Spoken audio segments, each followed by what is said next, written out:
Kemudian jemaah yang semoga dirahmati oleh Allah Rabbul Alamin. Hadis yang kedua. Dari Abu Hurairah radhiyallahu taala anhu anin Nabi sallallahu alaihi wasallam, beliau mengatakan, qala sab'atun yudhilluhumullah fi dhillihi yauma la dhilla illa dhillu. Ada 7 golongan kata Nabi sallallahu alaihi wasallam yang kelak pada hari kiamat dia akan diberikan pertolongan, dia akan dinaungi oleh Allah Rabbul Alamin. Di suatu hari yang tidak ada pertolongan kecuali pertolongan dari Allah Jalla Jalaluhu, yaitu pada hari kiamat. Pada hari kiamat ini nggak ada yang bisa kita andalkan jemaah kecuali amalan yang kita kerjakan.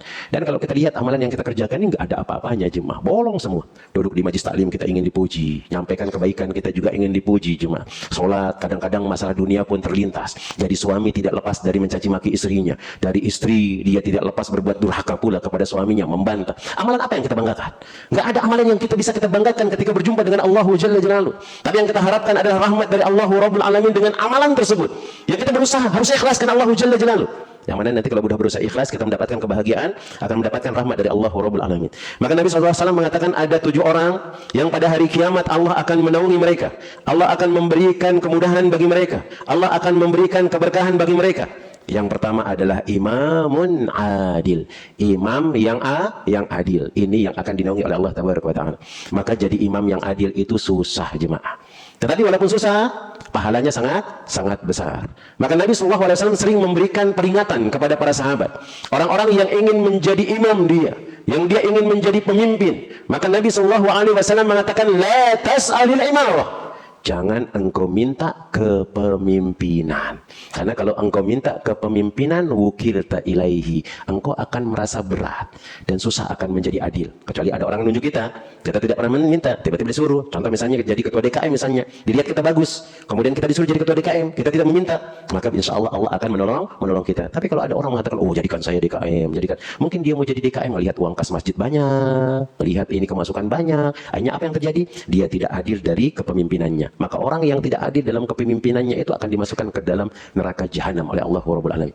Tapi kalau dia adil, Allah akan berikan naungan kepadanya, Allah akan memberikan rahmat kepadanya, Allah akan memberikan keutamaan baginya. Dan memang agak susah. Nah, dan kita berusaha kalau jadi imam itu, jadi penguasa atau jadi pemimpin, untuk senantiasa adil kepada yang kita pimpin. Ini yang pertama. Yang kedua kata Nabi sallallahu alaihi wasallam, wa syabun nasha'a fi ibadatillah. Yang kedua adalah orang yang akan dinaungi oleh Allah adalah anak muda yang dia menyibukkan dirinya untuk beribadah kepada Allah, maka ini akan dinaungi.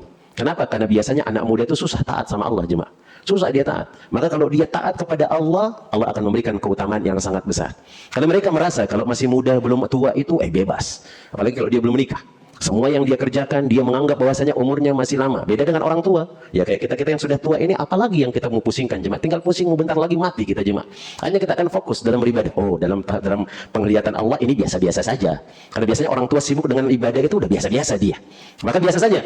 Tapi kalau anak muda yang dia menyibukkan dirinya dengan ibadah kepada Allah, maka ini adalah orang yang istimewa. Maka ada pahala yang disiapkan oleh Allah Tabaraka wa Ta'ala.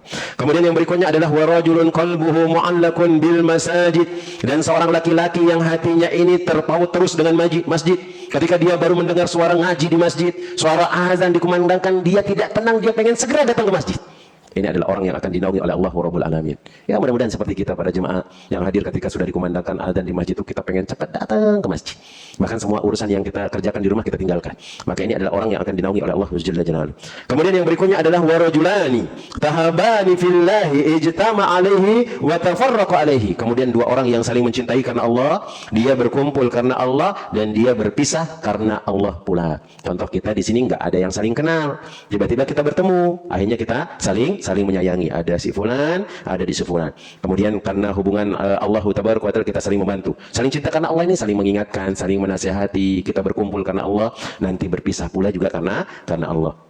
Wa rajulun da'athu imra'atun dzatu hanhun wa husnin wa jamalin faqala inni akhafu Allah. Kemudian yang berikutnya adalah seorang laki-laki yang dia diajak melakukan perbuatan haram oleh seorang perempuan. Yang mana perempuan ini adalah sangat cantik sekali, sangat indah sekali, kemudian dia sangat kaya sekali, kemudian dia mengatakan, aku takut kepada Allah Tabaraka wa Ta'ala. Maka dia adalah orang yang akan dinaungi. Sebagaimana kisah Nabi Yusuf alaihi salam. Dia digoda oleh perempuan yang begitu cantik, yang dia kaya, memiliki kedudukan, tapi dia tolak. Dan disebutkan dalam ayat Allah Jalla Jalaluhu, sebenarnya ada keinginan Nabi Yusuf melakukan hal tersebut. Cuman karena dia melihat petunjuk dari Allah, dia tinggalkan. Dan ini sangat berat, jemaah, sangat berat. Kalau ada kita digoda oleh perempuan, Apalagi kalau kita masih bujang misalnya, atau mungkin sudah nggak punya istri, udah perempuan cantik, kaya raya, kemudian luar biasa sudah kehormatannya, diajak antum untuk melakukan perbuatan haram.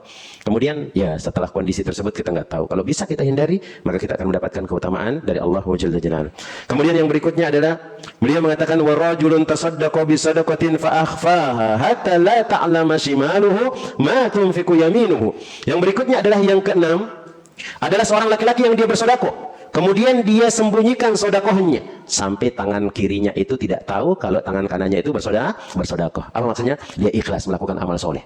Tidak ada orang yang tahu dia mengerjakan amal soleh. Dan ini yang disebutkan oleh Al-Imam Ibnu Qayyim Al-Jauziyah. Beliau mengatakan di antara tanda amalan itu diterima oleh Allah, melakukan amalan dan tidak ada orang yang tahu. Maka sering kita sampaikan, kita sebutkan, cobalah lakukan suatu amalan yang itu adalah amalan di antara kita dengan Allah, yang tidak perlu ada orang tahu dengan amalan tersebut, walaupun remeh.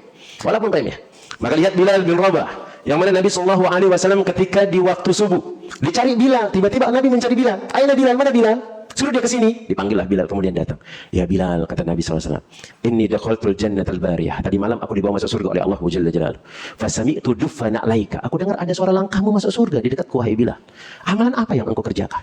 Amalan apa yang kau kerjakan? Maka Bilal mengatakan, ya Rasulullah, tidak ada amalan yang istimewa aku kerjakan ya Rasul. Enggak ada.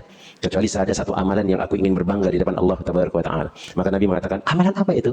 Maka Bilal mengatakan, tidaklah aku berwudu ya Rasulullah, kecuali aku sholat setelahnya ya Rasulullah. Tidaklah aku berhadas, kecuali aku berwudu, dan aku sholat setelahnya ya Rasulullah. Enggak ada orang yang tahu amalan itu. Cuman Bilal saja yang tahu dengan Allah Rabbul Alamin. Tapi Allah bongkar dia sebagai pelajaran. Suatu ketika ada seorang laki-laki, ketika lagi majlis taklim bersama Nabi SAW, beliau mengatakan nanti dari lorong ini akan keluar laki-laki penghuni surga. Jadi pernah kita sebutkan hadisnya, sudah lewat. Akan keluar nanti dari lorong ini seorang laki-laki penghuni surga. Maka para sahabat melihat laki-laki yang nggak dikenal, jemaah, dia bukan Ibnu Umar, dia bukan Abu Bakar, Umar, Utsman, Ali, bukan.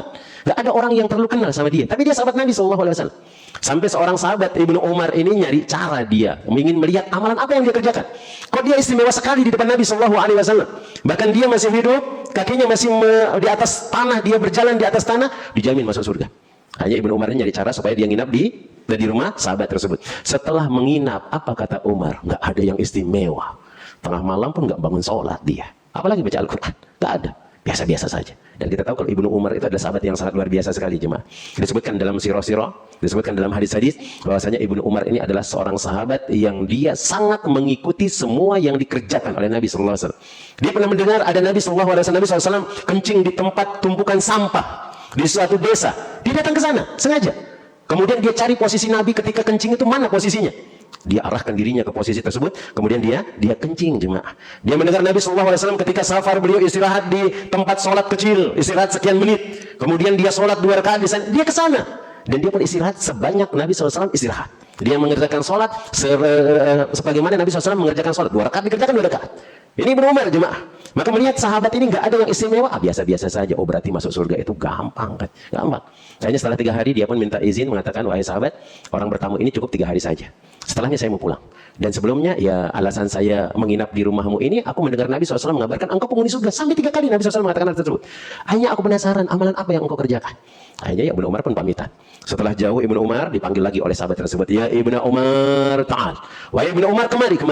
Karena engkau sudah mengabarkan aku adalah penghuni surga, aku akan kabarkan ada satu amalan yang hanya aku dengan Allah Subhanahu wa Ta'ala yang tahu amalan tersebut, nggak ada orang yang tahu. Akhirnya Ibnu Umar itu pun datang. Amalan apa itu? Maka dia mengatakan, tidaklah aku tidur di atas ranjangku kecuali aku tidak mendapatkan diriku ini iri sama orang lain. Amalan hati, jemaah. Dia nggak iri sama orang lain. Dia udah diberikan rezeki oleh Allah pas-pasan, sudah pas-pasan. Nggak mau iri. Ada di tetangganya menikah lagi istri 2, biasa-biasa 1 sudah cukup. Ada yang satunya dia sudah beli mobil Pajero misalnya, alhamdulillah walaupun sepeda ontel nyaman. Dia nggak iri sama orang lain. Dia mohon hanya kepada Allah Rabbul Alamin. Maka Ibnu Umar mengatakan, itu yang susah kita lakukan, kata Ibnu Umar. Dan nggak ada orang tahu. Dan ingat, amalan itu disebutkan oleh para ulama ada 3 amalan itu, jemaah. Pertama ada namanya amalan hati, kedua ada amalan lisan, kemudian yang ketiga itu adalah amalan anggota badan. Dan ini yang disebutkan oleh para ulama. Dan yang dilakukan oleh sahabatnya adalah amalan hati. Dia nggak ada dalam dirinya itu iri dengan orang lain. Itu saja yang dikerjakan. Kemudian yang wajib-wajib dikerjakan, yang sunnah sekemampuannya, selesai. Maka hendaknya kita kalau melakukan amalan itu coba ada amalan yang nggak ada orang yang tahu kecuali kita, jemaah. Walaupun itu remeh. Maka itu yang bisa membuat kita akan diberkahi oleh Allah Jalla Jalaluhu. Seperti berinfak, bersedekah. Antum berinfak kiri kanan ngelihat nggak ada orang masukin di kotak amal. Walaupun mungkin cuma 1.000. Atau mungkin antum dapat cuma 100 rupiah. Mungkin ada orang ketika buka kotak amal ini, ya Allah cuma 100 ini. Gak apa-apa, biarin. Ketika dihitung kan nggak ada temannya 100 ini jemaah. Nggak ada temannya. Kadang ada orang kalau buka kotak infak ini, kok ini 500, 100 rupiah. Ya Allah 100 ini nggak ada temannya. Nggak jadi masalah.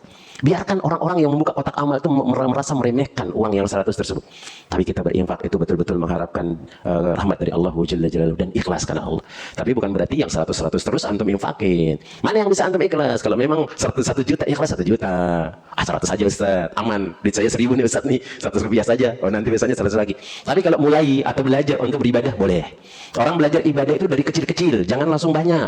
Karena kalau antum langsung banyak itu stres. Nanti setelahnya pusing, nggak dikerjain lagi. Ada orang bertekad kuat, oh nanti kalau saya nyumbang harus 100 juta atau harus 1 juta. Dan supaya diumumkan, kalau umumkan udah tahu, harus 1 juta misalnya. Nanti kalau kurang duit antum 1 juta nggak mau nginfak antum.